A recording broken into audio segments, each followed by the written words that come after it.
जहाँ पे सिद्धार्थ शहनाज से कहता है कि तुझे ना बातों से नीचा नहीं दिखाना चाहिए, एक्शन से नीचा दिखा। तो शहनाज कहे मैंने तुझे कोई नहीं नीचा दिखाया, पता नहीं तुझे क्यों ऐसा लगता है कि मैंने तुझे नीचा दिखाया है। तो जो है सिद्ध वो चले जाते हैं और फिर जो है शहनाज नहा धो के आती है और फिर तरबूज से खेलना शुरू हो जाती है। ये बिग बॉस 42 के पार्ट की बात कर रही हूँ। तो खेलना शुरू हो जाती है और उसके अलावा सिद्ध भी फिर आते हैं नहा धो के और बड़े तैयार श्यार होके आते हैं और ये है कि शहनाज से क्लियर करते हैं, अपनी सारी बातें करने की कोशिश करते हैं और यूं ही बात शुरू करते हैं।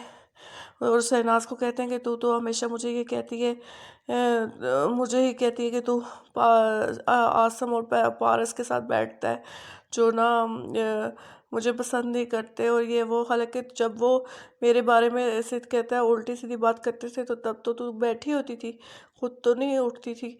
तो हाँ, सिद्ध की बात सही है, शहनाज बैठी होती थी, मगर शहनाज का ये था कि पारस पंजाब का था, तो इस वजह से ना वो इसे अपना अपना समझती थी और बैठी भी हुई होती थी। मगर वो फल्ला पारस इतनी चालाक लोमड़ी था कि अपना वो ना बस गेम से ना शहनाज को बस यूज़ कर रहे थे गेम के लिए कि भाई ना भाई जीतना है और ये वो फलाना ढिमकाना।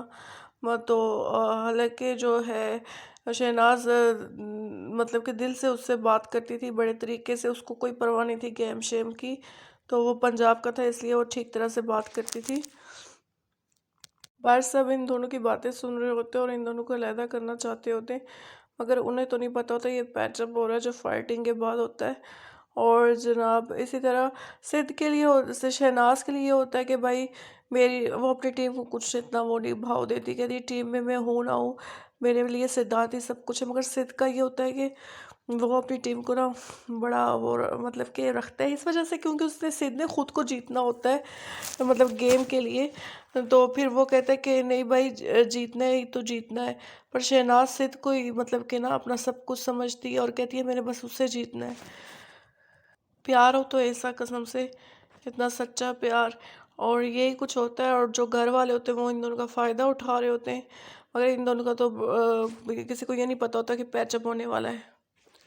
फिर इन दोनों में सारी बातें क्लियर होती हैं और शहनाज भी सिद्ध की बात समझती है और सिद्ध भी फिर शहनाज की बात समझता है।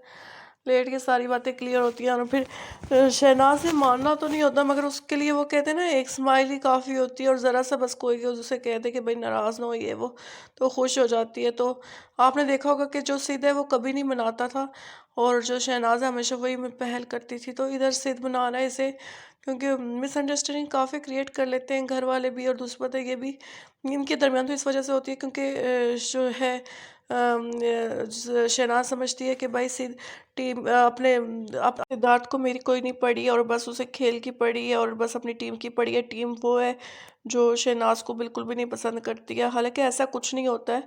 सिद्ध बस जीतना चाहता है इसलिए उसे टीम को साथ लेके चलना होता है क्योंकि वो उसकी टीम में होते हैं, तो उस वजह से ये सब कुछ बर्दाश्त करना होता है।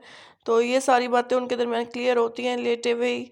और शहनाज पहले सीधा लेटी होती है, फिर बाद में इस तरह से उसके ऊपर थोड़ा आता है और उसको फिर जो है बातें शातें क्लियर श्लियर होती हैं और इस तरह शहनाज उसको प्यार श्यार करती है। और ये सारी बातें बाहर सुन भी रहे होते हैं और उस दौरान ना अपना आसम जो है गाना शाना भी गाता है।